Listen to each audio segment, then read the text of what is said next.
we have a lot to say about plastic surgery in general, but Yes. the catalyst recently has been that we watched The Substance. Which we both were immediately obsessed with. First scene with the Hollywood star, we looked at each other and we're like, this might be the best movie ever made. Scene one. Scene one.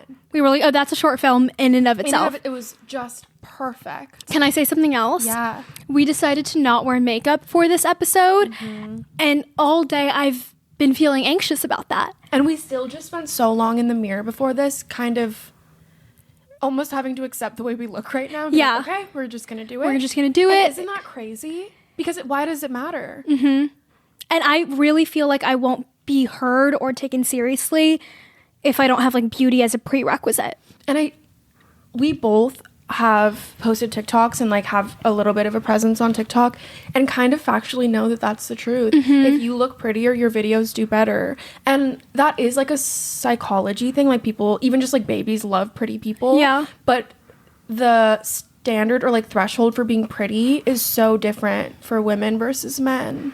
And Even it's becoming more and more the disparity, unrealistic. yeah. I also think it's insane when you post like a video about something really deep or grief or something, and there's always going to be one comment that's like, Queen, what mascara did you use? Or what I always get is, no offense, I didn't listen to a word you said, you're so pretty. That is kind of offensive. It does kind of hurt my feelings. Like, but also I am flattered. I want that's the exact thing. It kind of hurts and you're kind of like, hell yeah. I want to make very clear that I am incredibly vain. To a point, I think it's one of my biggest flaws as a person. I hate it about myself.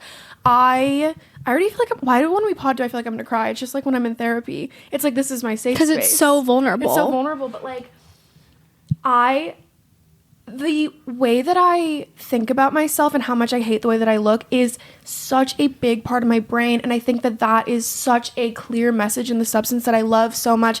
Wait, I'm going to skip ahead. Should we do a recap? I think we should start with the recap because we've teased the first scene. Totally. I will say, like, The Substance is incredible body horror. And if you are a queasy person, I would probably not recommend watching the movie. Yeah, I had a lot of hesitance because I don't love horror movies in general, let alone gore. So I didn't want to watch it, even though I knew what message they were going to be portraying, and I was so excited. Yeah. So we suffered through and watched it so that if anyone feels that way and you like really couldn't bear it, you can hear us recap it, and then we can all kind of discuss together. Totally. And I will say I'm not easily queasy. Like, I sat and like ate Chipotle through the whole thing. Chipotle. It was crazy. I thought I was going to throw up. It was the sound effects for me. The sound effects were whoever was on sound went crazy.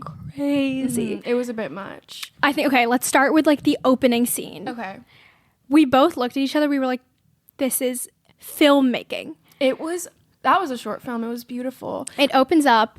They're like creating the star for the Hollywood Walk of Fame, which I've never seen it. So I was already captivated. Yeah. Them like measuring it and lining it up. I didn't know that there was going to be a Hollywood aspect of this. I didn't know it was about an actress. So I was like, oh, this is so interesting. Oh. Elizabeth Sparkles. Who is she? Like, and then it's like the shiny new object syndrome. Yeah. Of like this beautiful new star. All the tourists are coming, taking pictures with it. And I love that you slowly watch that slow down, and then it's like starting to be taken for granted. People are just walking over it, and then there's a part where someone passes and they're like, who is that? I'm like, I don't know, some old actress. Yes. You just watch her become irrelevant through this, just looking at the star day and night, and you see it getting like wear and tear just from people like existing and walking on it. Yes. Which is a symbolism of being a human and fucking living and existing. So like as the star ages, people lose interest in it. Yeah. Which is crazy. And then the final scene is someone walks and like spills ketchup all over it, and then it has to be cleaned up.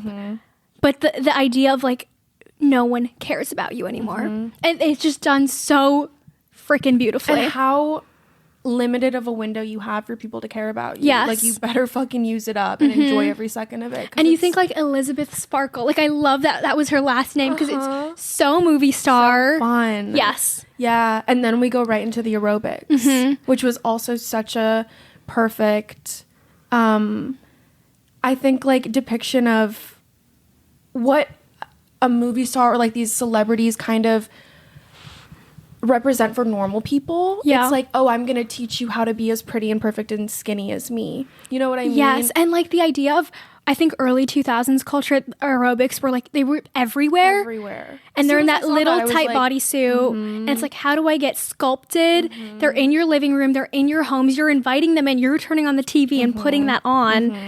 And it's like aspirational. They're all like perfect people on TV. And the way it's always like, you could have this too if you just worked hard like us. There's something about when celebrities show you how they work out or how they eat. You think almost that if you just acted better and you were more like morally correct, you could achieve it. Totally. Like, just work harder. Yeah. It's not, they don't show it like, oh, this is all the work we get done or whatever. The lipo of it all. Like, God knows what's happening. And oh my God, I keep wanting to skip ahead. Okay, so then she goes into the bathroom. She goes into the men's bathroom and like goes inside a stall. And then we see Dennis Quaid coming in, who he has a lot of allegations about him in Hollywood. So I thought he was like the perfect guy to cast for that. He comes in and all of the shots of the men, they get so up close and show like how gross they are. It's like the fisheye lens of it all, like the teeth and the spit while they talk and their wrinkles and just dry ass skin. Yes, and I think that is what is so queasy about the movie. You get so uncomfortably up close to everyone, see everything, and you see him like using the urinal and talking on the phone and basically insinuating like, we need someone young and hot and beautiful, like we gotta fire her. And it's so funny to hear from this old crusty man that Elisabeth Sparkles, who is beautiful and unachievably perfect already, is not good enough anymore, not young enough, not. And it's like so ironic that he is the gatekeeper of like female beauty. And it's so fucking true. It's so, the thing that we kept talking about is like, there is no exaggeration. Yeah. Literally, like, because I work in that industry and like, literally the people sitting behind the desk at a casting are old white men. And they look like that. And they're there to judge you on whether or not you're pretty enough. It's fucking perfectly done. Yeah. It was just within the first 5 minutes I was like, oh, I'm gonna love this movie ever. And then you have to watch her walk out of the stall and look at herself in the mirror. And it's her 50th birthday. Oh yes. Yeah. Oh my God. Which is so perfect symbolism of like that whole saying in Hollywood, like when you're 50 you might as well be dead as a woman. Pack it up. Only as a woman though, mind you. Because, okay, they keep showing, like, all these old guys in the building, too. And they're just fine. Well above 50 also. Yeah. But, yeah, they have these great jobs. They're well-respected. And you can tell they never care about the way they look at all. At all. They don't even moisturize. They're crusty as hell. Like, girl, put on a chapstick. Yeah. And whenever they showed his teeth, that was the scariest part of the movie to me. The grossest part was the shrimp. To me. Oh, and then that's the next scene. So they go to this restaurant where he's basically firing her. He takes her to lunch to nicely kind of let her know what's to come. And there's this line he says like, oh, you know, at your age, like you're kind of, and he doesn't finish the sentence, but it's implied that you're done. You're like expired milk. It was so, the exact verbiage, what was it? He's like, you know, women past 50, they don't. And she keeps going, they don't what? Yeah. They don't what? And there is no answer. They can't give you an answer. Because what is it? And all the shots this entire time, he's like grossly eating these shrimp. Oh, and the sound effects. Oh. And there's these close-ups of his fingers and he's dipping it in the sauce. I actually just got nauseous. It's maybe the most disgusting part. And there is so much blood and gore. And that part, that's when I put my Chipotle down. Yeah. I couldn't. And they keep showing her and she again looks flawless, beautiful, and then they pan to him and he is nasty. And then he kind of like ups and leaves. He walks away. It's still her 50th birthday, mind you, and she's like driving home. She looks up as she's driving and there's a billboard that's being taken down of her. Like perfect symbolism, obviously. There is a lot of like glaring symbolism, like they are shoving it down your throats, but there's this billboard being removed, which also you have to remember that the people in Hollywood are constantly just seeing themselves. Like, it is so true. I just want to say, like, even though it is glaringly obvious, that is like a real experience real people have had. Isn't that crazy? Yeah. You literally watch yourself go up and go down so fast. I was thinking of influencers too, because you see the numbers. You watch. I was like, I don't want to make this about myself, but literally you watch like, as soon as you are no longer the new shiny thing, you watch yourself become irrelevant and no one cares anymore. It is like heartbreaking. It makes you feel there's nothing, like, what can I do? What can I change? Like, you would do anything to get that feeling back. And the billboard is huge for like later on in the movie too. But she like is seeing it being ripped off, and like she is distracted while driving. A car hits her. Next scene, she's in the hospital. In the hospital, there are two men. I thought that was really interesting, like taking care of her. And they check and they're like, "You're all good. Like, you're good to go." And one male nurse is like obviously very Hollywood face, like very handsome, like, yeah, not my type, but like happy for you, King. And like being suspicious. Like grabbing eyes, her spine all weird. Yes. And is like, "Oh, you're a perfect candidate." And we're supposed to be like, what does that mean? What does that mean? And she's like, "What does that mean?" But we don't know. And she puts on her yellow jacket that he gives her. And as she's leaving, she finds a note in her pocket. And what does the note say? What does the note say? I think it say, "It changed my life." Yes. And then the number, which is so cool because that doesn't have necessarily positive connotation. It just, a lot of things change your life. Changed my life. Changed my life. And there's a phone number. And she like gets home, calls it. I think she like takes a moment where she's like looking at the giant poster of herself in her room. There's the USB or something. Yeah. Oh, was there a USB? Yes, there was Yes. a USB. You're right. Oh, and it says the substance. And I thought it was really interesting. The logo of the substance is kind of, it almost looks like a fast forward symbol. Totally.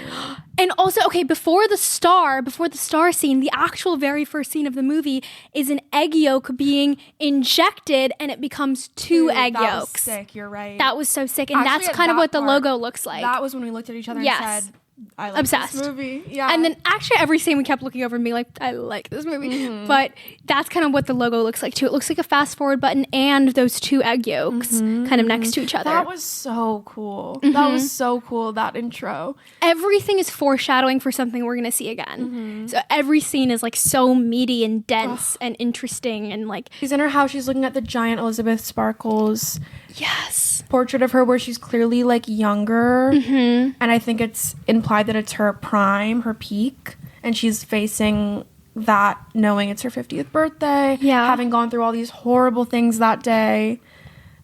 And then she's like, "Fuck it, let's see what's on the USB drive." Yeah, and I think the setting of her home is really important because it's like a rich person's house. There's this huge portrait of her like in her quote unquote prime, and then looking out over the LA skyline, and it does feel like a little hollow, like a little empty. There's no like soul in it. There's no life in it. It's her birthday and she has no plans. She's no friends. Like, she's alone. they do drill that point home. Yeah. Like there's really not much else going on in her life. Other than like a mirror and pictures of herself. Yeah. Which is so perfectly symbolic. In her quote unquote prime. And there's like a TV. That is really all we see. And this like white bathroom. Again, the bathroom is also completely soulless. Sterile. Almost feels like a lab. Like, and she watches this video and it basically teases like the rest of the movie, which is, have you ever imagined a better life? A better version of yourself? Yeah. And can I say something? I don't know if you've seen those edits using that sound. Have you seen them? No. It is so fucked up, and I fear some people miss the point of the movie. That sound of when the hard drive is playing, it's like a little commercial for the substance. It's like, picture you, more perfect, younger, tighter. People are using that audio and making edits of like, the one that went really viral was Megan Fox and Madison Beer. It's just insinuating like there's these younger, hotter versions of these women in Hollywood, which I get it, but also... Imagine Megan Fox coming across that. You guys, like, that completely missed the point. Missing the point. Even, like, every scene, even though it was shoving it down your throat, I remember thinking, and people are still not going to get it. Yeah. They couldn't be more obvious about every message in the film, and people are still going to completely miss what we're talking about. We've read a lot of Reddits, which we will be discussing, that are just a little infuriating. Because people didn't get it, but that's fine. So yeah, they say, but like a better version of yourself. Like, I think that is a really key thing to think about. Yeah.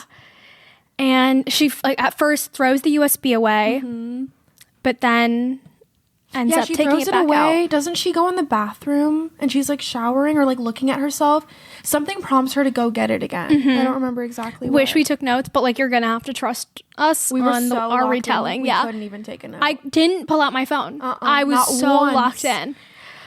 Yeah. So then she goes, she pulls it back out. She calls the number. The guy is super vague. It's like a robotic voice, male, of course. They use gender really well in the film. Really well. But he's basically like, the essence of it is you can go to this address and get something that will make you the quote unquote better version of yourself. But you have 1 week to be that version, 1 week to be you. Yeah. And remember that you are the same person. Oh, I want to say, so she calls him. He gets her address and then gives her an address. She writes it down on her hand. Remember, she showers. Maybe that's what it is. She does that and then she throws it away. And then the next day after she showers, it's still faintly on her hand. And she's like, fuck it, I'm going to go. And she gets that key card in the mail. Yes. So then she puts on her yellow jacket and it's like this little literal hole in a wall. Like she has to physically make herself smaller. Oh, brilliant. To get into the hole. Yes. And it's like this incredibly shameful, like she's like wearing glasses. She's looking around. She doesn't want anyone to see her. And I think that so perfectly depicts how shameful it is to get work done almost. Like people like don't talk about it. It feels like this very shady thing. Yes. You know what I mean? And that's how they've shown it. Like she literally had to make herself smaller, crawl in this hole, and then get into this room with all these lockers. She unlocks hers, gets this little box, goes home, unpacks it, and that's when you learn like, okay, here's the food for the weeks, here's the injections, the stabilizer. Yeah. And it says like, don't forget you are one. Yes. And okay, so Brill about Brill is short for brilliant. That's obviously. our word of the week is Brill. So get used to it. But I thought it was that was so smart. I didn't even think about her making herself smaller. I was thinking during that scene, this is so great because we've actually had to keep stuff from each other to talk about all week. It was horrible for us. So hard because we've had technical issues, so we've been sitting on this just like about to dying to tell each other. Burst at the seams. Bats is burst at the seams. These are both very important terms for this episode. Bats and Brill. We have been batsing. That movie had me batsing. Okay, sorry, keep going. I was thinking about how this movie was so perfect for 2024 in particular because Rise of Ozempic, everything is injections and rise of like wellness subscriptions. Like they show this being a subscription model. Like every week she's having to go get this box and everything nowadays is subscription. And I thought about like the consumerism of it all and how all these supplement companies are trying to be like, okay, sign up for this every month so you can be looking your best, or like biohacking or longevity. Like I think 2024 it kind of makes you feel guilty if you're not taking these like magnesium and ashwagandha, like all these stuff. Prebiotics, yeah. I thought like the subscription model was so insane. Plus the Ozempic. And also, oh my God, I was thinking about the Ozempic of it all too. And I like personally, I will get on my YouTube ads for Ozempic. Like, what is it? What is the generic like semaglutide or whatever? Yeah. And it's like a literal commercial that is just like the beginning one. I mean, obviously it's not as in your face. Yeah. But it's just insinuating. Have you ever imagined a skinnier, better version of yourself? And like, here's the thing, we all have. It changed my life. Like that's of course.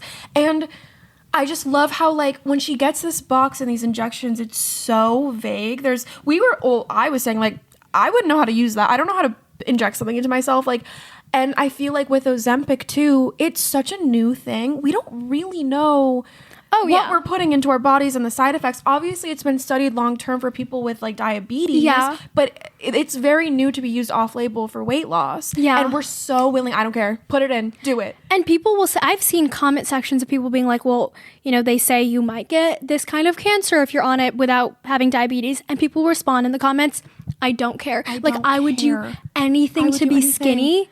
Because I think skinny would make me happy. Like people are willing, we're getting so ahead of ourselves, but people are so willing to give up health and joy and all these like imperative things for skinny or for younger looking or what they think is like better looking. It's so sad. And I think that's why the movie was probably so interesting and insightful to so many people. It's so sad, but it's so relatable. And again, like I said in the beginning, I don't want to sit here and be like critiquing this. Like I have felt that way.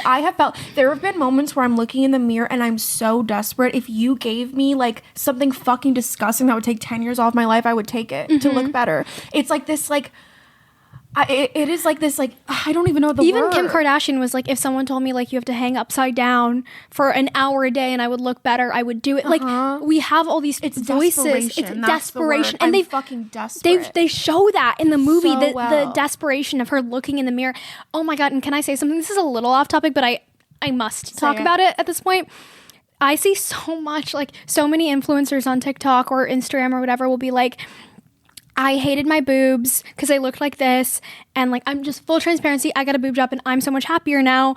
Like, you don't have to, you do whatever you want, like, all bodies are beautiful, but this is what I did and I'm so much happier now. And I did it for myself and I'm so much happier now. And it changed my life. Yeah. And I think those videos are insanely harmful. Just saying all bodies are beautiful and like, you should love yourself, but I had this insecurity, so I did it. No, I'm not talking about one specific person. No. I'm not talking about like any one influencer even. Like, I'm shaming the entire culture because I think it is so insane that we're normalizing it so much. We're like on a platform full of young girls being like, yeah, I am happier with these new things. And like, you're not doing it for yourself.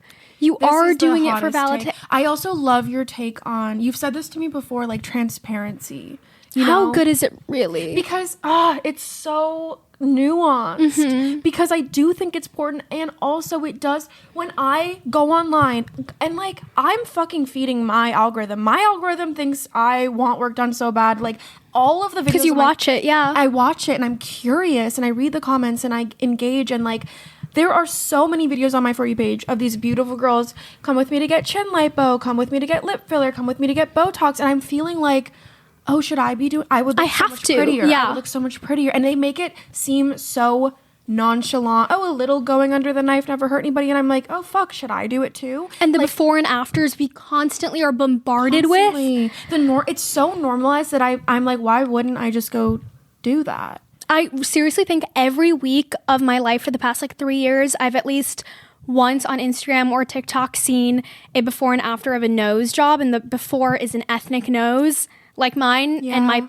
family's. Yeah. And the after is a non-ethnic nose. Like, and that, if you see it enough times, does make you feel like you are a before. Something's fucking wrong with you. Something is wrong with you. And it feels like there's this easy fix that you're like, oh, sorry, I keep thinking the camera stopped. And the estheticians on TikTok will literally pick apart like reality TV stars or whoever and be like, if you want to get rid of that line that she has, you should get an upper bluffluffaby. And like, they will tell you, they'll be like, here's how you fix this about yourself. We shouldn't have access to that kind of information. Can I fucking say something? And not only are there estheticians and plastic surgeons making these videos about like, this is how she could fix this line, this is how she could, if only she got an upper bluff.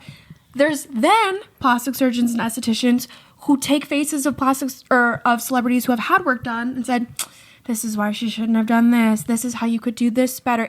There is no fucking winning. There is no winning. It hurts my heart so bad. And like, we've been talking today a lot about the Kardashians because they keep coming up on our Twitter. And I'm sure that'll be a bigger conversation later. But like, there's always, and again, so nuanced, like so deeply nuanced, but there's always this a little part of my brain nagging me when people are critiquing like Kylie Jenner, where I'm like, she was also a little girl with insecurities. Yeah. And that's why and she a got product all of that everyone talking about her skinny lips. Right. And like, of course it had a horribly negative impact on society and it's so much bigger than her.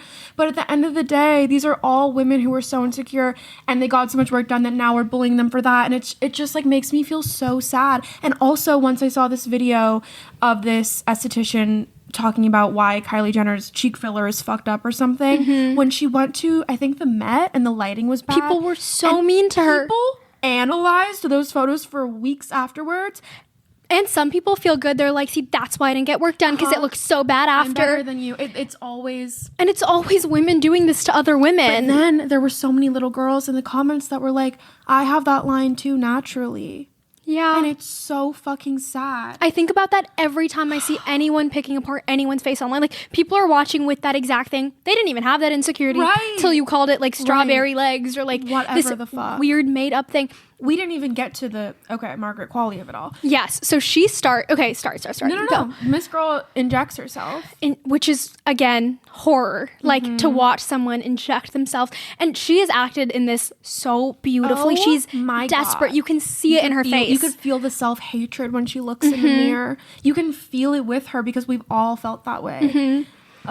She passes out after she injects herself, and out of her spine crawls out this new Shiny, baby, glossy, like huge boobs, tight ass, like beautiful skin. Margaret Qualley. And then oh my God, it was Margaret Qualley and Demi Moore are fucking amazing. They Phenomenal are actresses. stars. Like oh my God, and I'm sorry, but like I am in love with Margaret Qualley, have been forever. Any movie she's in, sign me up, I'll watch it. She is such a fucking She has star. great taste in what she stars in, Oh too. my God, she's so cool. And the part where she gets up, and I love the way that the sound effect was done, where it kind of sounds like you're underwater. Yes. You know what I mean? And she gets up and you're all disoriented and she looks in the mirror and she has this like sparkle in her eye of like... Sparkle. It's like she's looking at an alien. Like, and that acting was so fucking well done. She's examining her body. With such like adoration. Yes. Yeah. It was incredibly done.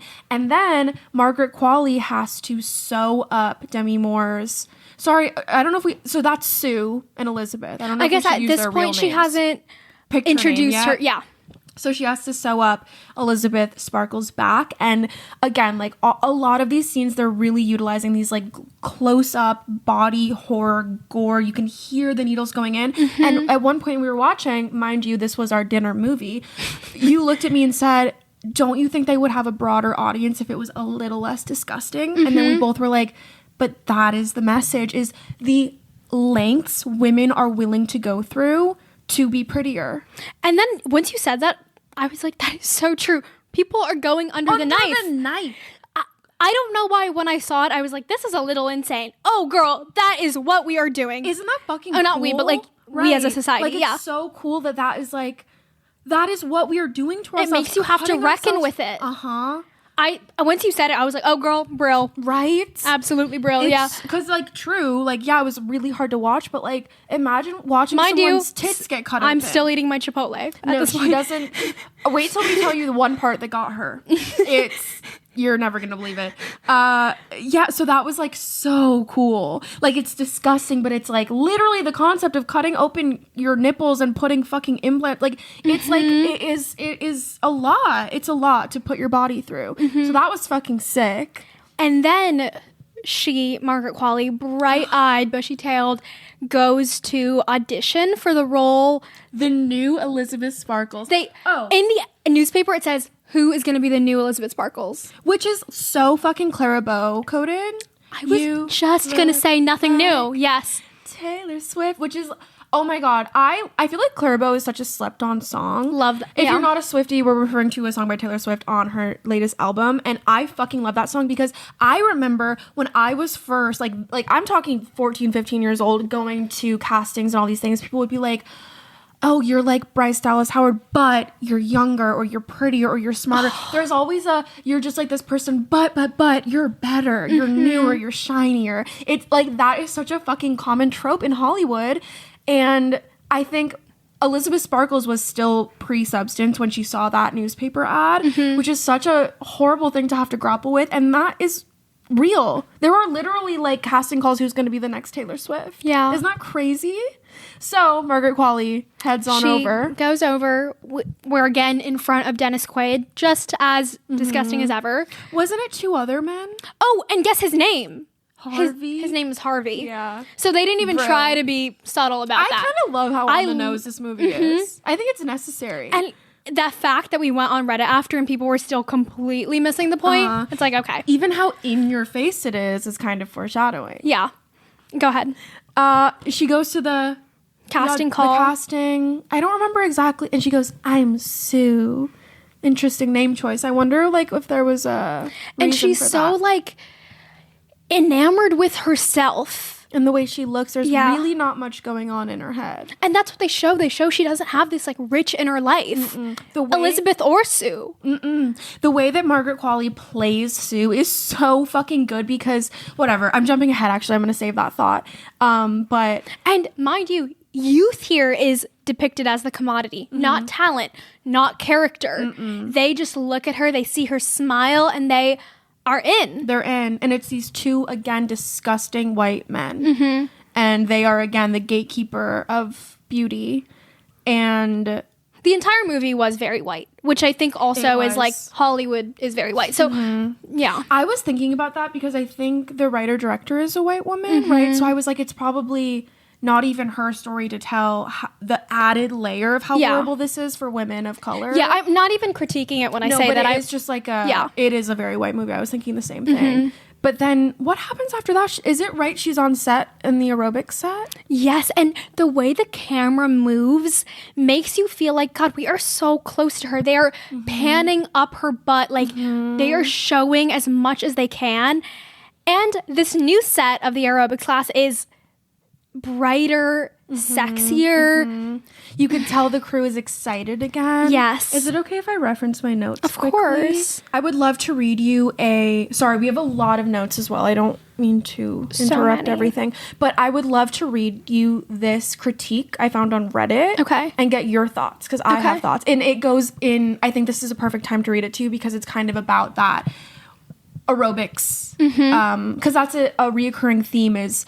every time Sue goes to work, she's like humping the air and dancing in her tight little perfect. Yes, it's very sexual. It's very sexual. So that says, the movie The Substance has me enraged. I need to vent. I'm not here to critique the overall quality or Demi Moore's fantastic performance, but I need to call out something really obviously disturbing in this film. The trend of female artists who think that calling themselves feminists gives them a free pass to objectify and hypersexualize women to nauseating extremes. Watching over-sexualized butts, breasts, and vulvas paraded under the guise of criticizing hypersexuality makes me sick to my stomach. I kept thinking, is this some kind of joke? If someone wanted to condemn child pornography, would they plaster child pornography all over a poster? That would be absurd. Is in the same way... is zero sense of empowerment for women, hardly any critical material to reflect on. Interesting. It's so ludicrous, I can't decide if this stems from sheer stupidity or if these women are intentionally cashing in on attention, money, and fame. Well, can I say something? And this one's tricky because I am not a straight man. I'm paying attention. I just want to make sure. Totally. I'm not a straight man, so I wouldn't go watch this in a theater to get off. Right? And I'm sure they were doing it. Like, I've been seeing that on Reddit too. So many men going to see Margaret Qualley naked, to see Demi Moore naked. Like, we didn't watch it from that angle. But I will say, I found anytime they showed sexuality or hypersexuality, I felt uncomfortable with the way they showed it. They show you how in your face it is. She's not actually working out. She's engaging in this hypersexual dance. This was like a common critique I found. I chose that one specifically because I felt it was the best, the most well worded, but I completely disagree with this critique. Me too. And I actually often find like sex scenes in certain movies and TV shows really gratuitous. Like, I'm like, they completely didn't need to show that. It didn't move the plot forward. But I found in this movie, every time they showed nudity, it did move the plot forward. Totally. And I think that honestly, those scenes of the aerobics where we're getting like the close-ups were really not sexy. And I am a queer woman. Like, I'm attracted to women. You're attracted to Margaret Qualley. I'm so attracted to Margaret Qualley. And not for a second was I like, ooh. Like, and I don't think it was directed in a sense to be sexy. I think it was satire. Like, and someone else commented to that, which kind of captures my feelings and says, they reference the Margaret Atwood quote, "You are a woman with a man inside watching a woman. You are your own voyeur." And they said, I think that quote encapsulates what they're trying to depict in The Substance. What we're witnessing is Elisabeth's self-objectification in the form of Sue, the way she keeps reducing herself to a grotesque, commodified sexual value no matter what else she has to offer. Yes. And I think they got that across. They did it beautifully because even they showed that the older, like, Elisabeth Sparkles sees the road that leads down. She knows you can't ride out your sexuality forever, but still when she is in Sue's body, that is all she wants to do. Loving it. She's not really learning her lesson. Like, they are showing that. And this isn't my own thought. I saw it on like some YouTube video we watched after because we could not get enough analysis. Couldn't get enough. So this is a regurgitated thought, but someone said, I loved that they named it the substance because they show that Sue is lacking substance. Literally. She is shown to just love looking in the mirror, love dancing. She is really adoring the male gaze. She has no substance. It's so clever. It's such a clever name because, also these substances we're injecting are, like, that's like the obvious. Like, but, like, what a beautiful double meaning. Loved that. Substance versus substance. I loved it. Yeah. So I had to say that. Yeah, no, yeah, I love those scenes. I think it's so fucking realistic the way that perfect ass and tits and naked women are everywhere all the time, constantly. And it's so interesting because when Sue books, she becomes the new Elizabeth Sparkle, they put up a giant billboard of her looking as beautiful as ever, which happens to be the exact same billboard that is facing into Elizabeth Sparkle's apartment. And it's like obviously shot gorgeously because the big photo of Elizabeth Sparkles faces the billboard of Sue. So they are through that window looking at each other, and it's like really well shot. And Sue is right in front of like this really glamorous LA skyline. And the whole rule is every week you got to switch back. Every 7 days. Yeah, you have to respect it. For the first, I think, couple weeks, she's doing it. And then Sue starts to get a little greedy. It's like if your parents give you curfew and you start to stay out like 15 minutes later, 30 minutes later, like it's kind of shown like that.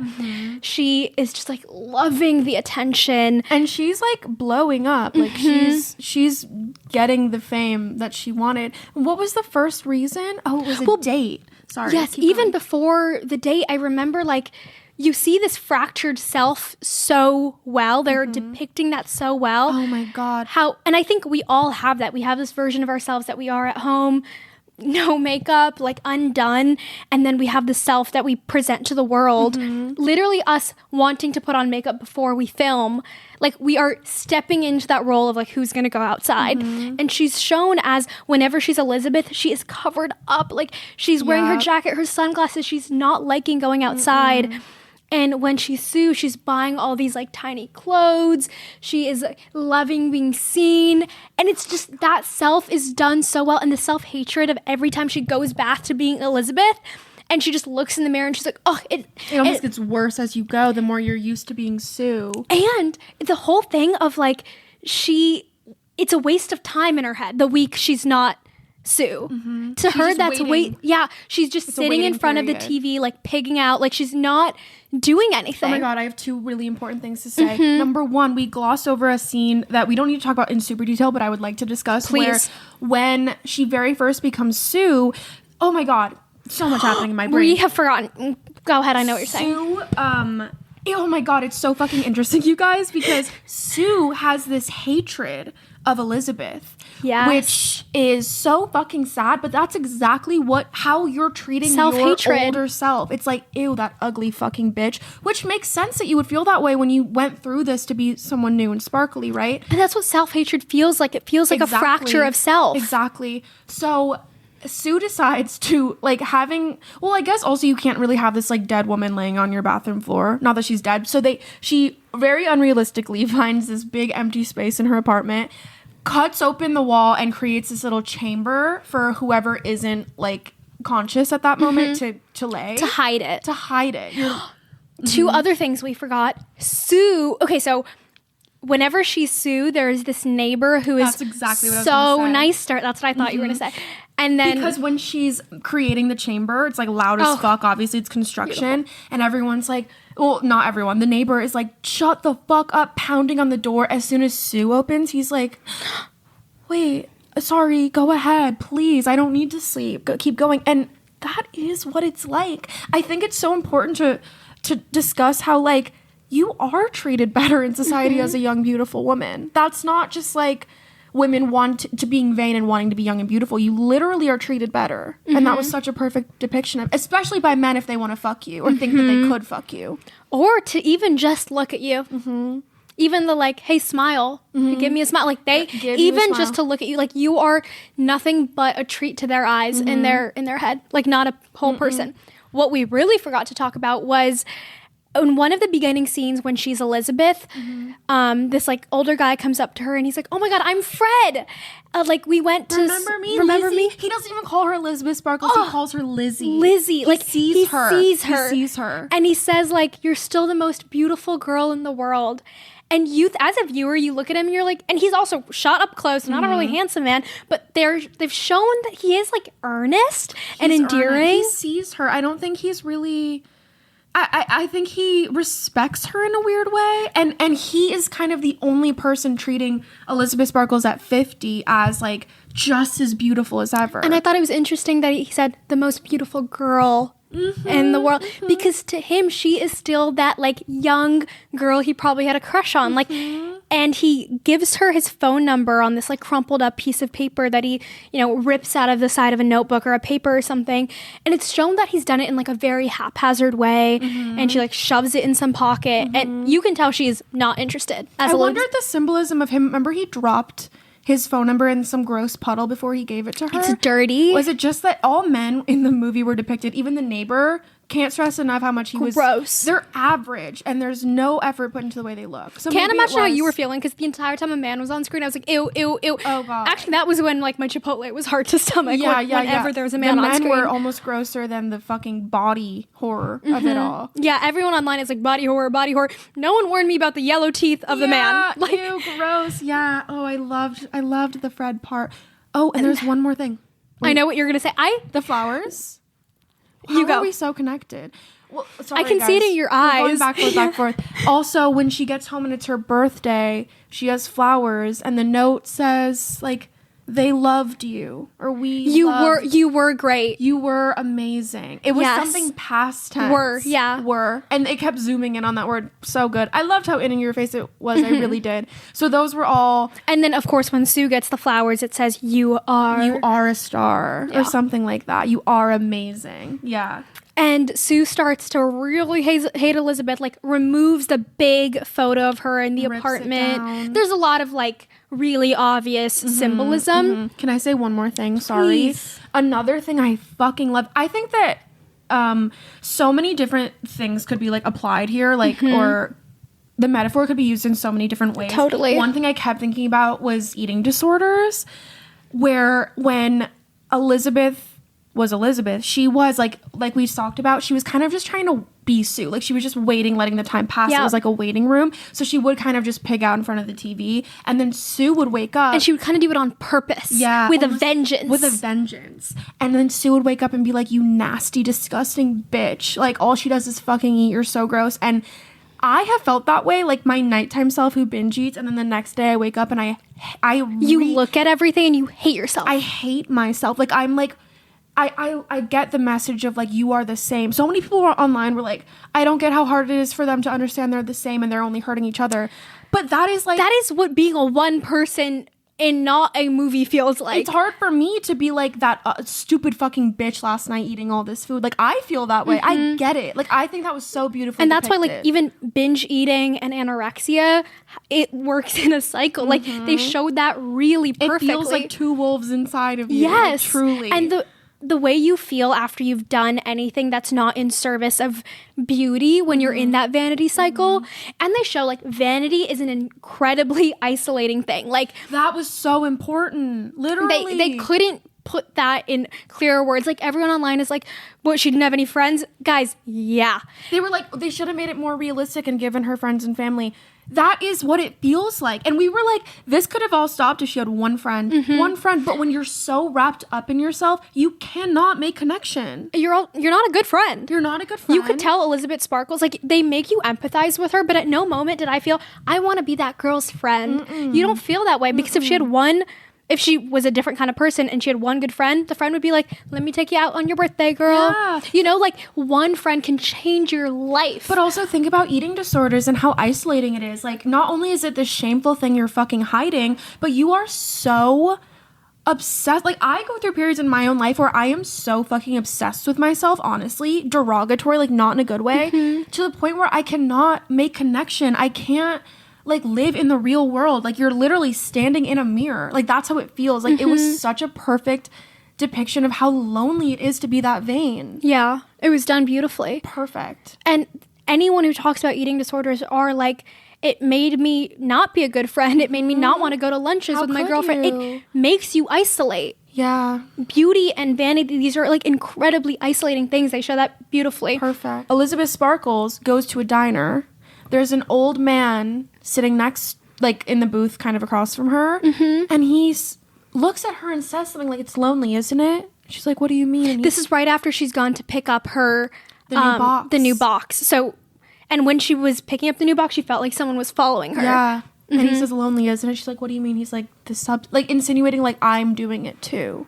And his wallet falls and you see like the substance card fall out of his wallet. And also they're so on the nose, this movie. They literally do a flashback to the nurse, the beautiful nurse, male nurse. And he has the same blue eyes, but he's like much older, no hair. Way older. I think one of my only critiques of the movie is I wish that was a woman as well. Not that men can't feel insecurity, obviously. I just loved I don't know. I completely get it. I think it's different. I do think men aging and women aging are such different experiences. Like, it does feel like with every passing year, your value diminishes as a woman. Like, even that study that came out where they interviewed like a bunch of men, they're like, what is the hottest age to you? And it started at 18, otherwise I'm sure the number would have been below 18. But it's like 21, and then they asked a bunch of women, what's the hottest age? And it was like 49. Literally. Like, the way that's pushed down our throats that men get hotter as they it's like silver fox. Like, okay. So that was also my critique. That was important because at that moment she realized, oh, fuck, I'm lonely. And I'm gonna be lonely. But I don't even think it was like I'm lonely. It was sort of like, who can I have to fill the time and like fill this week of being Elisabeth, which I hate. Maybe that's how he said the week goes slow, doesn't it? Yes. That's what it was. And she's like almost never doing anything, but once she pulls out Fred's phone number and she's like, she calls him, and it doesn't show her like excited to see Fred. It really shows her as like, let me fill this. I gotta fill it. This desperation for something, someone to see you. Yeah. So then she has this moment of like, okay, maybe I should enjoy my life as Elisabeth Sparkles as well, because it's every other week. She calls him. Up. And he is so sweet. He's like, oh my God, I like didn't think you would call. And she's like, you want to like go get dinner? He's like, oh my God, I didn't think you would ask me for dinner. Makes a res. He's like, see you there. Well, it's so interesting though that when she calls him, he keeps being silent, and Elisabeth Sparkles at this point is feeling so, would dejected be the right word? Yes, it would. We've also been loving the word dejected. She's feeling so dejected that every time he's silent, she thinks he like hung up or doesn't want to talk to her. Yeah, she's so insecure. She needs this. So then, and he literally be like, oh my God, sorry, I'm just literally speechless. I did not think you would call me. But you could see in her eyes, like, she's waiting to be rejected. Yes. Always. Like, she's so desperate for some kind of acting is fucking brill. Because the dialogue, there's not much dialogue. It's really interesting. Yeah, the whole movie is very little dialogue. Because there's so much time spent alone is the thing. And they're, again, shoving that down your throat. Literally. There is like moments of silence where she is just looking in the mirror. So she's like, she is feeling validated by going on this date, and it's like a good way to spend her time. And she gets ready. This scene, I think, might be one of my favorite scenes in all of cinema ever. And like, she better get that Oscar. Sorry, but like, she really deserves an Oscar for this scene. Like, we both were looking at each other with such, basically, she gets ready. She looks gorgeous. She's wearing this beautiful red dress. She has these gloves on. She is lashes, lipstick. Her hair is curled. She looks gorgeous. Beautiful. Literally looks like a Hollywood star. Yeah. Like, Fred would have dropped down to his knees. Oh my God.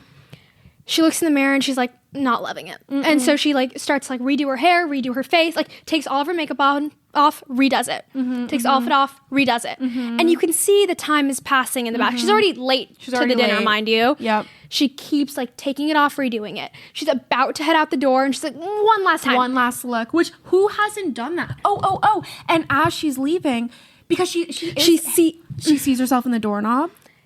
And she sees the image of Sue, the billboard of Sue. Of course. And that is so realistic. You are always, these beautiful fucking perfect women are always thrown in your face. You're always comparing yourself to them. And as she's leaving, she sees herself in the doorknob and it's like obviously a distorted image. Yeah. And I have had, dude, like I feel like this movie was my head and I'm sure everyone feels that way. Like there have been days where I'm hating myself so much and I'm showering and I see myself in the shower head. Obviously it's distorted and I'm like, gonna fucking cry. But they're also showing body dysmorphia. Because it's like, oh, like you can't even fathom that it's a distorted image. You're like, I'm the ugliest creature alive and I deserve to be locked up. Like I loved that they included that because I have Gorgeous scene. And the way that you're looking for your reflection in God, everything. I have goosies. Me too. Like you're always like wanting to make sure you look okay.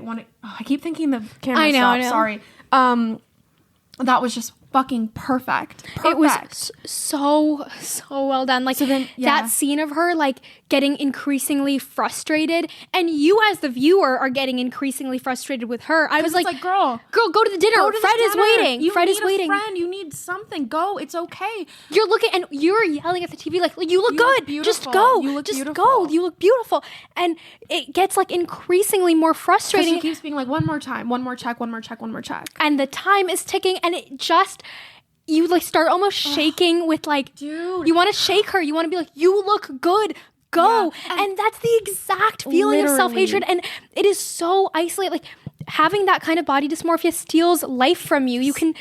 Time, life, everything. Yeah. So she does her one more check. She's like, I need to check one more time. Goes back in the bathroom. And you know what was so insane was a couple days before we watched this movie, we had our New Year's Eve party. And when you're not feeling good about yourself, This is sad. This is really sad. Do you not want to talk about it? No, I do. I might cry though. I'm feeling really emo. But like that, I actually haven't put that together until just now. Long story short, we were going to a New Year's Eve party. I was feeling so bad about myself. And I probably looked fine. You looked really good. I probably looked fine. I was like putting on shirts. I was hating my body. I went to the party. Didn't have, like, I don't want you to think I had a bad time, but I didn't have a great time because I almost felt like undeserving of having a good time because I felt like I wasn't pretty enough. I kept my jacket on. I feel like I'm gonna cry. That's really sad. Sorry. I'm sorry. No, it's okay. That's just so sad. Like, I feel bad for being so mean to myself because it's like I wasted a night. Like, I lost time. I didn't take my jacket off the whole night because I felt so bad about my body. How fucking stupid. I'm not in one photo from the whole night. There are so many photos, not in a single one. Like, literally no proof of me being there. That is so sad. Sorry, I don't know why that just made me so I just haven't looked at it through that lens, and like the amount of times I've done that to myself, or I had a bad time, or I didn't go somewhere because I thought I didn't look pretty enough. And it really feels like that's what that scene was. It was so powerful because it really feels like when you're telling your friend, no, you look beautiful. We have to go. And I literally, I remember I was like, wait, let me just put on a lip liner. Wait, let me put on, like it was so perfect. And then so the last check, she goes back to the mirror. She's so fucking frustrated with herself that she starts just rubbing her makeup off, ripping her eyelashes off. Like, it feels like you want to rip your skin off. Like, it is a prison. And I also love the symbolism of that chamber being a literal self-made prison. Like your skin feels like, just like, get me out of here. Like, that was one of the best scenes in any movie ever. It was so perfect. It was perfectly done. I thought that was like magical cinematography, magical acting. Like, give that no dialogue. You could just see it in her face, the self-hatred. And like breaking the fourth wall, like Demi Moore has talked about doing the scene, having to redo it, and I can't imagine like doing that acting in front of people. It is the most raw and vulnerable scene. I'm sure it hurt by the end of it. Totally. The way she is just so aggressive with her face, and you as a viewer are like wanting to yell and shake her and be like, dude, live your life. Yep. Like, live your life. And it's gorgeously done. Vanity like steals your life from you. It's done beautifully. And I want to say quickly, there are also I've been really on Reddit. Because I couldn't talk to you because we were saving it for this. I know. There were a lot of criticism saying like why did they have to cast Demi Moore? She looked so beautiful. She's so skinny. She's so perfect. I think that was perfect commentary on the fact that you're never pretty enough. Like, the most beautiful woman you know, I guarantee, is deeply insecure. You know what I mean? Like, I think that they needed to show that you're never good enough. Mm-hmm. Like, she looked beautiful, and that was the point. Mm-hmm. Is that it, in your head, it's just never enough. It's never enough. And I can't stress enough how Demi Moore, the actress, has been told this about herself and her body several times before. Like, people told her she was just a popcorn actress. She wasn't going to win anything. Mm-hmm. Her time was up. Pack it up. Like, now you should just be a full-time mom. Like, all of these things have been told to her, the person playing this. I actually saw this little fun fact as I was loading the movie for our TV that said the director wasn't sold on Demi Moore being Elisabeth, but then she read her memoir, and it was deeply about, like, the plastic surgery she's been done and how much she hates herself, and she was like, oh, you're gonna kill this. Because you get it. You get it. It's so vulnerable of Demi Moore to not only do this movie, but also be so open about, like, the plastic surgery she's had and just her experience in Hollywood as an aging woman, you know? And I do think, like, when your value and your purpose has been, like, given to you on a platter as your beauty and as your youth and as your sparkle, when that diminishes, you do have a feeling of, like, oh, who am I anymore? Like, she doesn't have any sense of self outside of who she is to the public. Yeah. And I think that also feeds into her wanting that so much. So true. Like, not to make this about me, but, like, this is our pod, whatever. But, like, I think I didn't grow up being conventionally attractive at all, and I actually had fewer insecurities then than I think now. I feel more conventionally attractive, and I feel more insecure. And posting online, I feel way more insecure because it's more about my face and the way I look than going into, like, classes and giving presentations and being in incredibly academic and scholarly and corporate settings. There, I actually feel like my value will increase as I age because I'm learning more. My brain is bigger and fatter and juicier. Like, you have substance. And so it is, like, the spaces you're in really do matter. Yeah, like, and that's so why true. I think we also both have different perspectives a lot of the time. Yeah. Because your job is so in front of the camera and is so tied to how you look, and you're, like, seeing the numbers. You see that, like, when you have mascara on, a video does better than when you don't. Like, seeing that every day changes your brain chemistry. And there is simultaneously the shame of how much you fucking care. Like, you don't want to care. Like, it's embarrassing. Like, I don't want to care, especially when, and I'm sure, like, this is a layer of it too for Elisabeth Sparkles, which is, like, you're Elisabeth Sparkles, you're beautiful. Like, your beauty was part of your fame and why you got famous. So it's almost like you're not allowed to feel ugly. Imagine how other people feel. Yeah. You know what I mean? It's like you shouldn't be complaining about it. But when so much of your identity is put in being beautiful, it is, like, the scariest thing in the fucking world that's going to go away. Especially because for women, you aren't really, unless you age gracefully, which even then it's like, you're no longer, I don't know, the shiny new object, you know? Oh my God. Beautifully done. And then the movie, if you can believe it, starts to get real crazy. Yeah, we haven't even gotten to the We're, like, at the halfway point. Because then Sue starts to steal time. She starts getting greedy. And it's crazy the way they've shown it, because she has to go into the back of the, like, passed out Elisabeth Sparkle, inject a needle into this, like, hole in her back, pus filled, might I add. It gets grosser and grosser as the days go on. Inject a needle in there, take out her spinal fluid, and jabs it into her thigh for an extra couple hours. And she gets greedy, and, like, with each passing week, she steals more time. And for me, I was thinking about that a lot with, like, skin picking. Like, I used to have a huge skin picking problem where I know it's bad for me. Back to the self-hatred and fractured self of it all. I know it's bad for me. Like, when people online were like, why is she doing that to herself? I was like, okay, guys, have you ever had, like, I don't know. It was kind of crazy. Yeah, I get it. Because, like, I would pick at my skin. Everyone tells you, stop picking your skin. Even you know. I know. That you shouldn't be doing it, and a future version of you is going to be like, why did I make it worse? But I know it's going to scar. Stop. I can't stop. And I would, like, squeeze this is so graphic, sorry. I would squeeze all the pus out, knowing it's going to scar, doing it anyway. Because I, like, have to. It's like the compulsion. Like, compulsion. Any body stuff, the compulsion, like, they showed it so well. So fucking well. And she's doing it to herself. And mind you, though, every time, like, eventually she does kind of have to become Elizabeth. And every time she's Elizabeth, like, the first time is this finger. Her finger gets, like, green and like, witchy. Rapidly insane. And so every time she steals time, she wakes up as Elizabeth Sparkles, slowly becoming this like monster. And like every time she steals hours, it's shown that it's almost like debt. Like it gets exponentially more intense for Elizabeth. Like she gets much older every time. And so the first time it's like one finger, then it's like half a leg, a foot. Yeah. And then she steals, and then it says like 3 months later. Yes. She's been she's been Sue for a full 3 months. Yeah. And you know, as a viewer, like, okay, wait, she was supposed to be switching every week. It's gonna be bad.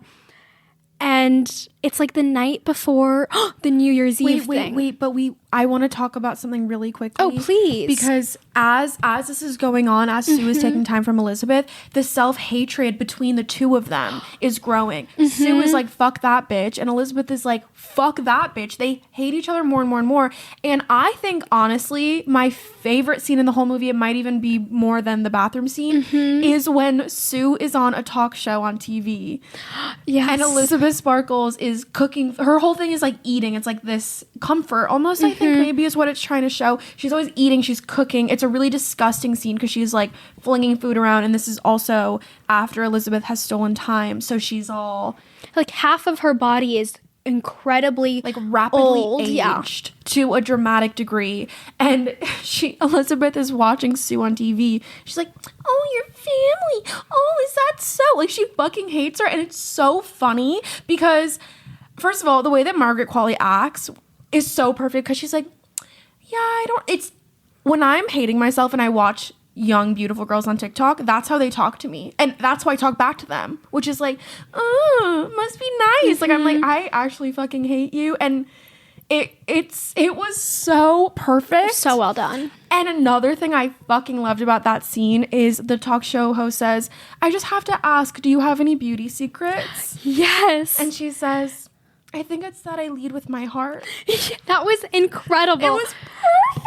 It's also like there's barely any dialogue in this movie, but whenever they did dialogue, beautifully done. Especially for Sue. Sue, which is so perfectly symbolic. Yeah. But like, it was so silly because do you know how many celebrities? I think they're always like, I drink a lot of water. Yeah, get a lot of sleep and be nice to your mom. Like it's never the truth. We're getting like more transparent, I think, in society as it's normalized. But like back in the day, literally the beauty secrets were like, oh, if you buy this vitamin that I have, or subscribe to my workout program, and they're getting like copious amounts of work done and doing these very like shameful, extreme things to themselves.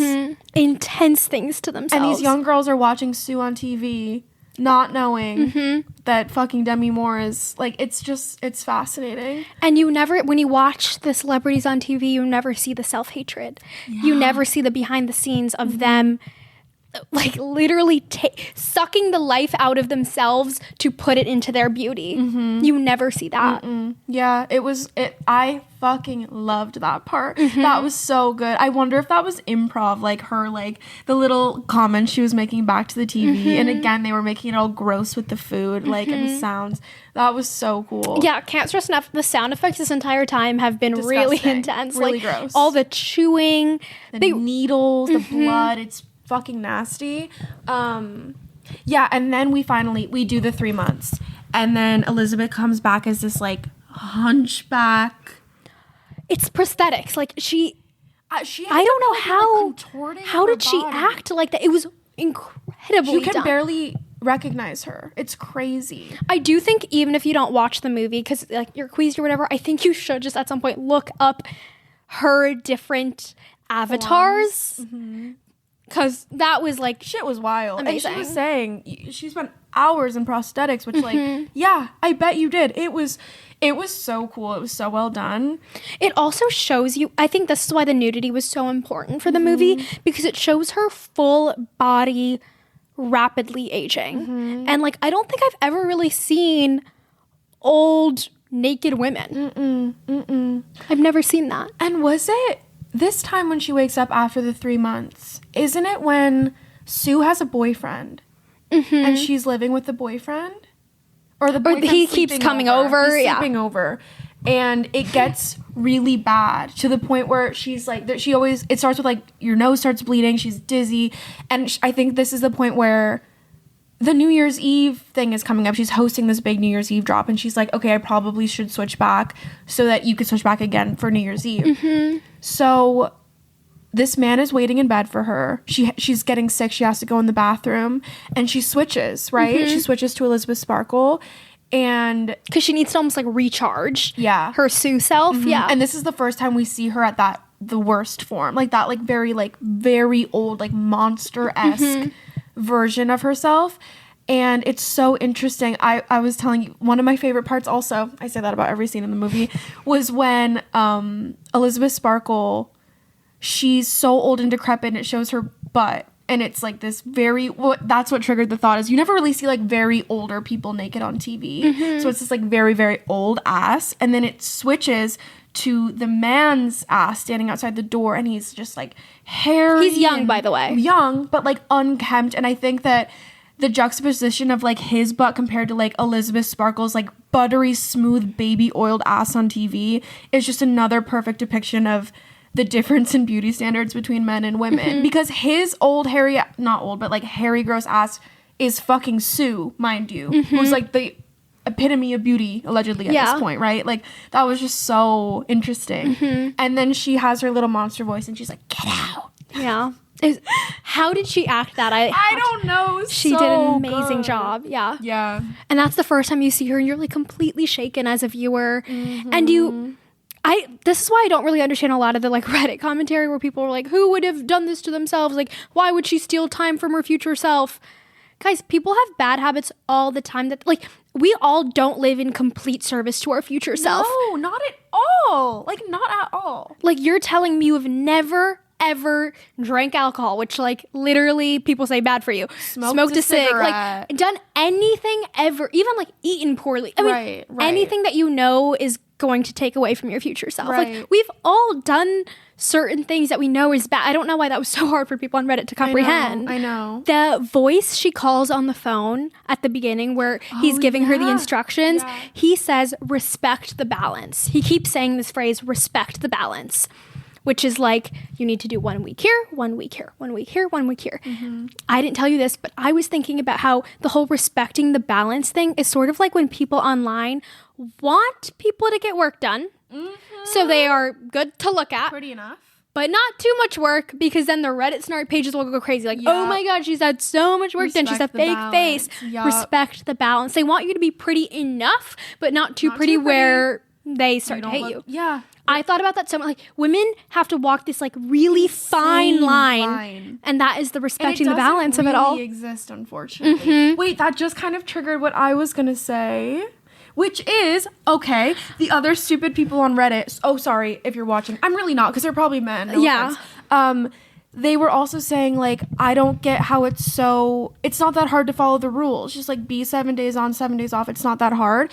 But what I think another like metaphor to that is, like, think about Botox or filler, whatever. Like, isn't it Botox you get every 3 months? But then there are people who are like, well, just a little more, a little more, a little more. You push it and push it and push it.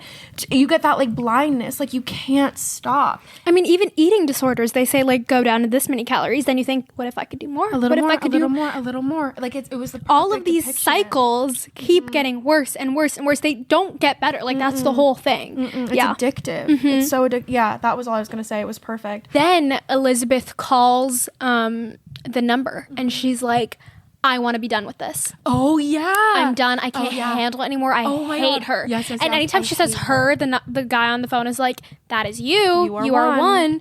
And she's like, no, I'm ready to be done. And he's like, once you are done, you can never reverse it. Like, are you ready? And she's like, yes. I hate her. I hate her. I hate her so much. Like, I want to make it stop. Oh, she goes and gets it, doesn't she? She goes, oh yeah, remember? Because she's like this little like hunchback version. And she puts on her yellow jacket and she crawls through the hole and she gets it and she goes home and she's looking at it and kind of stomaching the fact that like, okay, this will be over.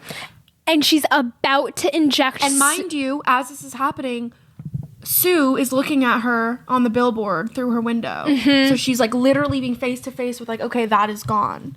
And she's like about to inject the Terminator fluid. And you can see like she's like really sure about it. The more the needle goes in, the less and less sure she gets. And then she has a flashback of like all the adoration Sue is getting, the applause. She remembers her being like young Elizabeth Sparkle.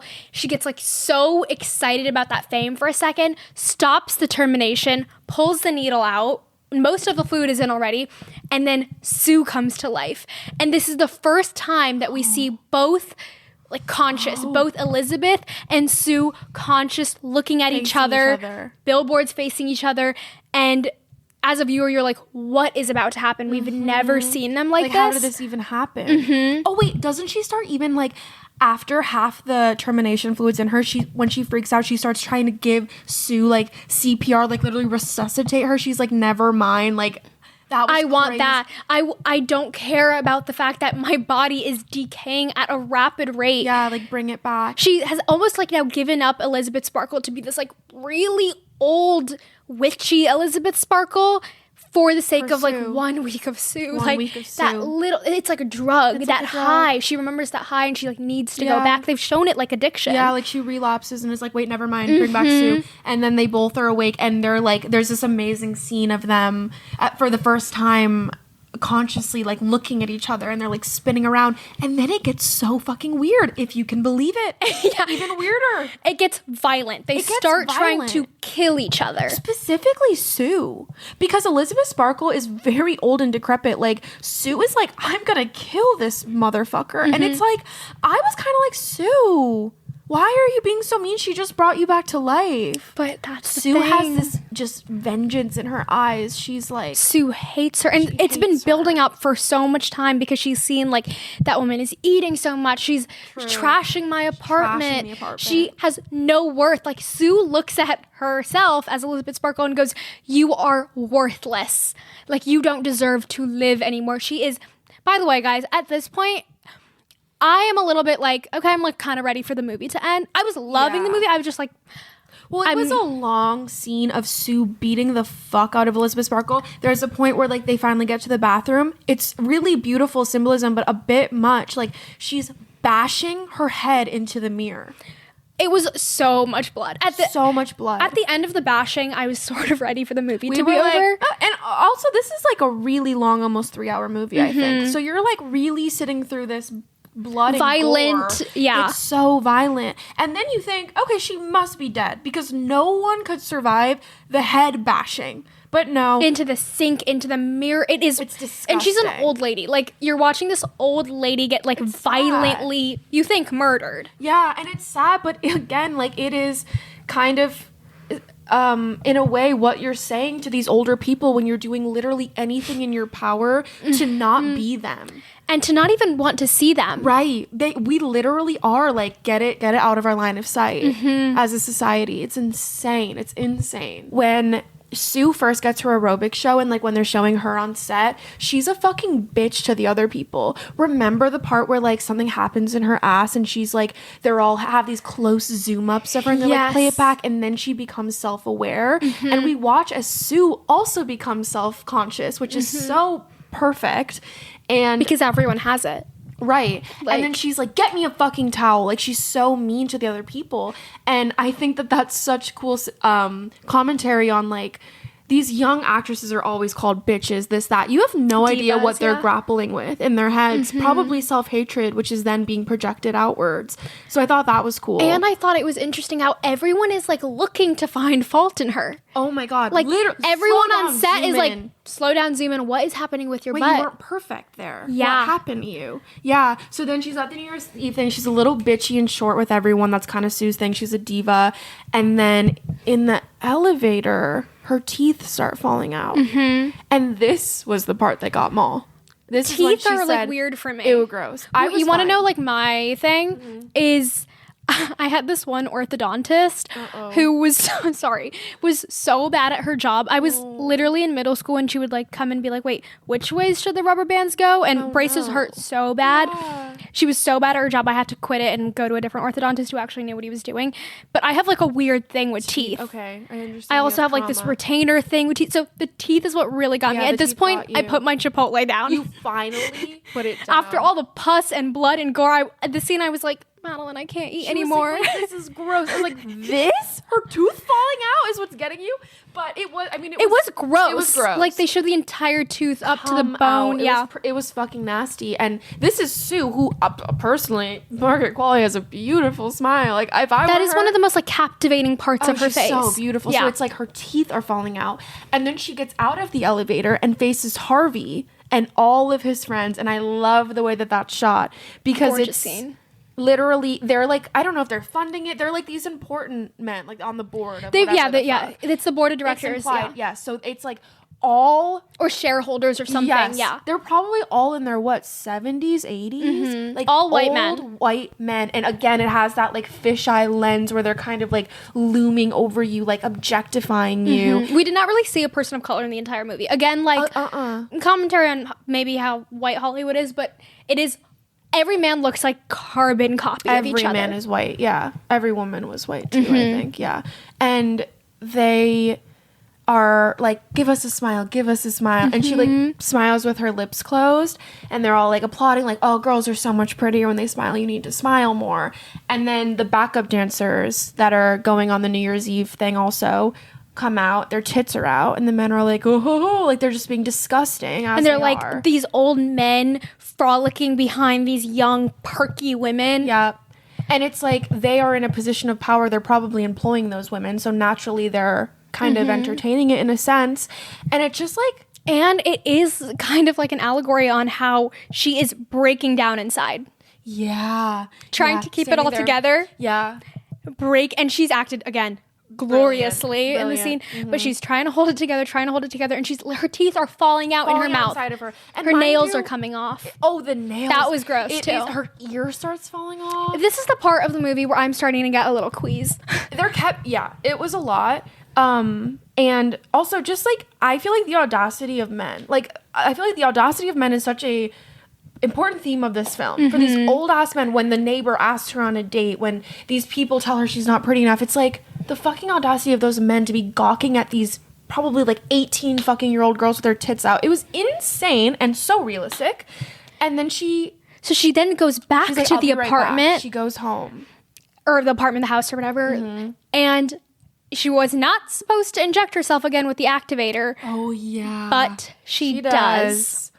And Sue isn't even dead, or Elizabeth isn't even dead either. They're both alive now. Well, no. Now, dude. Well, this is... Then the monster happens. So the monsters, when they started to lose us a wee bit, I will say. It was kind of funny. I actually didn't notice this till I started reading on Reddit. Because remember, first it was like Elizabeth Sparkle title card. Then it was Sue. And then it said like Monster Elizabeth Sue. Yeah. So it was a combination of the both of them. Can't stress enough how monstrous this is like looking. Icky. Picture Jabba the Hutt. Okay, not me making a Star Wars reference. It felt bad in my mouth. Like I stopped myself. I didn't even know what you were about to say. We call him or her the slug. The slug. We keep being like the slug. Which we're gonna keep that going. Yeah, it's like both their heads are in this sluggy looking thing. There's also boobs. Oh yeah, tits flopping around. Demi Moore's face is like, her mouth is stuck open and her eyes are very wide. It's just disgusting. This monster slug situation is happening. So you're never gonna guess what the slug does. I actually loved this. This is one of my favorite scenes of the movie. Me too. The slug goes into the mirror, starts sticking earrings into it. I literally look. Oh wait. Okay, wait. So it's sticking earrings in. I said, girlhood. It has one piece of hair. Wait. Can I say something? I wonder if you're gonna say what I was gonna say. A couple scenes back when she's bashing the head into the mirror and into the sink, like Margaret Qualley is. Maul looks at me. She's bashing her head, and this is a violent scene. Like, can't express how funny this was. Maul looks at me and goes, "Baby, if your love is in trouble." Baby, if your Sorry love if you're not is a Lana in fan, trouble. Like the Margaret Qualley. It was when you know, fucking funny. It was so funny. Like, we were actually having the time of our life watching this movie. We were giggling because at first it was like, this is so sad, and then when we got to the slug, I was like, this is absurd. And allegedly on Reddit, everyone said everyone in the theaters was laughing too. Because I was like, are we being disrespectful of the art? I think it was meant to be funny. Starting to get really absurd. The movie. Like insane. But not only does she put the earrings in, she has this one strand of hair. She curls her one strand of hair. I thought that was brilliant. It was brilliant. And we kept being sorry. yay. Like, okay, that's the end of the movie. Not yet. I'm like pulling my phone out to start. I think it would have been, I was like, okay, I get it. Like, even the slug wants to be pretty, the end. No. So the slug. oh. I'm like re-experiencing it. We kept being like about to start clapping. Nope, another scene. About to start clapping. Nope, another scene. So funny. Isn't this when right before the slug goes to the New Year's Eve thing and it curls its hair and the hair falls off, so it's like, fuck, what do I do? So it takes the picture of Elizabeth Sparkles, cuts the eye holes, cuts its head off, glues it to itself. Yes. So now the slug wearing the Elizabeth Sparkle head takes itself to the New Year's Eve party. And can I say something? I have something to say too, but you go first. Is it the same? Maybe, but you go first. The slug chose Elizabeth Sparkles over Sue. Like, I felt like, to me, this was like, finally, this, because they were all one. They're all one. It's one person. This person finally, I don't know, accepting that Elizabeth Sparkles was beautiful. I don't know. I feel it is like still the young Elizabeth Sparkles. That's true. But I feel like there was a choice there. Totally. Oh, absolutely. Because that is like her true self, perhaps. Mm-hmm. I felt like there had to be some kind of message in that. It would be weird for her to choose Sue. But also, that's true. I don't know. You're right. I don't know. That's not what I was going to say. What were you going to say? I was going to say, so the New Year's Eve party, it's like a live taping of something, and the entire audience is filled with people, including the entire board, and Harvey is telling the entire board, like, wait till you see this girl. Like, everyone's expecting Sue. Like, wait till you see this girl. She's like the best, whatever. All the backup dancers, boobs are out. Tits are out. They are not wearing anything. And all the kids, by the way, there are kids in the audience. This is what I was going to say too. Specifically, there's one little girl they keep showing. Who's like looking, and everyone is fine with her seeing the breasts. Yep. Oh my God, we have the same brain. I wrote that note down. Ugh. Go ahead, please. No. I just, so then the slug, that's what we're going to call it. The slug gets up on stage where Sue would be right front and center with the microphone. With the dress. In a dress and the earrings. And like, weirdly, no one is, screaming, crying the way you would if that slug walked towards you. Exactly. That's where they were losing me. It was super interesting. Like, it was becoming so like satirical at this point. But what was it that got people to start screaming? I don't know. I think something was happening with the slug's body, like growing a new tit fell out. Yeah, it grew a tit. And but it was like an ugly, quote unquote, ugly one because it was old. Around. Yeah, as soon as they saw an old boob, everyone started screaming and protecting the kids' eyes. They cover the kids' eyes for the slug, but not the naked women. Young, perky, naked women. Insane, and so true. Oh my God. And again, by the way, at this point, they're really losing me. Like, I'm now having... We're both, like, waiting for it to end. Because I keep being like, surely there can't be a scene after this. Like, it... Over and over, it did not fucking end. And then, at this point, I think I started looking at my phone to, like, look up, like, when does it end? But then I look back up at the screen, there's blood everywhere. I don't remember what happened kind of in the middle there. Yeah. I don't fully remember either, because...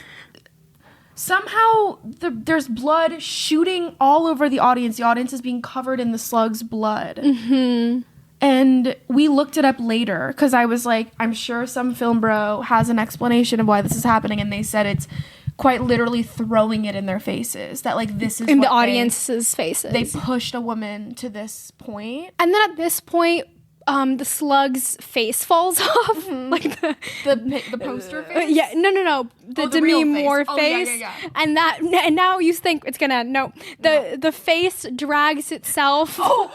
Yeah. So Demi Moore's face kind of becomes its own entity outside of the slug. So now picture a face on the ground, kind of in goop, and the goop is crawling.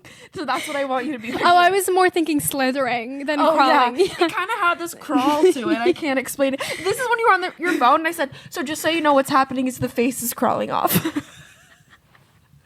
I was like, oh good. Yeah, so the face, you'll never guess where the face crawls. It crawls to Elizabeth Sparkles' Hollywood star on the Walk of Fame. And becomes the star. And then a man in one of those big cleaning machines cleans her right up. And then it finally ended. If you can believe it. Thank God. I know. What a phenom movie. I really could have done with like 30 minutes less towards the end. I honestly could have done like stick the earrings in and give me the title card and that's it. I was so fine with that. In the beginning, we were like loving it. And then when the slug started happening, we were like, well, now we can't recommend this to people. Because like, what the fuck is happening? Yeah. It was so silly goofy, but it was incredible. And it has been changing our life since then. Would you agree? That's the thing, is I know you guys might be like over an hour in, but I have so much to say. I literally went to the bathroom afterwards and I said, you're never gonna believe what just happened to me. Because like, picture me, I'm sitting on the toilet, I'm peeing, I go to wash my hands, I'm walking up to the mirror picturing the slug, like I'm like, okay, I'm the slug. Then you suddenly, I feel like Sue, like I'm like, oh my God, like I was looking at myself like, oh, like I'm Sue, which I don't think should have been the message should have been like, it doesn't matter what I look like. Well, no, I think you have a beautiful takeaway. Ever since then, every time you look in the mirror, you're like, I'm so much prettier than this. Like, positive connotation. Like, you have been feeling good about yourself. I've been pretending like I took the substance. Like, I'm like an old, decrepit version of myself. I took the substance and I'm living in my 27-year-old body now. Well, I do that all the time. Like, even before I watch Substance, I would always be like, whenever I was feeling bad about myself, I would pretend that I am from the future revisiting this day, and I'm like, oh my God, like look how good I look. I also think whenever I can't sleep in my bed, I think, oh my God, what if I was on a plane right now? Then suddenly I can really sleep in my bed. I thought you can't sleep on because you're so grateful for it. I'm so grateful to be flat. That's such a life hack. Oh my God, that's brill. Thank you. Wait, so yeah, it's like really, oh wait, and there was one more Reddit comment I think I saved for you. Yay. This is the first time I've ever like, look at my notes, I like put screenshots and shit. Oh, like, you're amazed. This is thorough. Wait, can I tell you what song has been stuck in my head? I wonder. What? Baby. Oh, because we just sang it. I like couldn't stop thinking. I was like, was it going to be a new song? Well, I thought I hadn't told that part yet, but we did. No, it's fine. Something happens to us when the camera's on. We black out. Totally. I don't know if this is important. Did this movie force anyone else to love themselves, or is it just me? I feel like I've seen so many movies about empowerment and self-love, but this movie kind of made me forget about every physical flaw that I have and appreciate the body that I'm in. Throughout the whole movie, I was begging the main character to just love herself so that the horror would finally end. I think that's why almost the end is like, it drags on, because it's kind of what it feels like when you love someone so much. I imagine if I ever have a daughter and my daughter doesn't like herself, I'll be like, oh, you're like, so beautiful. It's how I feel about you. I'm always like, you're the most beautiful girl in the world, but you can never make someone see themselves like that. I don't know. I just thought that message was really beautiful. Yeah, I agree. It did like make me hurt myself. Like, it really helped me in so many ways. We're having such a film kick, so like hopefully if you guys liked this, like let us know. We are dying to do more. Boy, oh boy, do I have some opinions to tell you. We could do books. We could do TV shows. Music. Like, we love media. 2025, the year of consuming media. Consuming with a C. Okay. Oh my God, no one's talking about that. Okay, should we like end it? We're kind of doing what the substances did. We're like, dragging it out. We're dragging it. That was the end. Oh fuck. And that was commentary. Yeah, on you're the welcome. Movie. Commentary. Okay. Well, one more thing. Please, in the comments, like, let us know. I'm not done talking about this movie. No, I could talk about it forever. Thoughts. Tell me how it impacted yourself if you looked in the mirror and pretended you were the slug. Like, give me the vibe. And what other movies you would like us to do this with. Yeah, seriously. Yeah. Or that have this vibe. Like, I'm obsessed. Obsessed. Okay. That's all. 1, 2, 3. Mwah!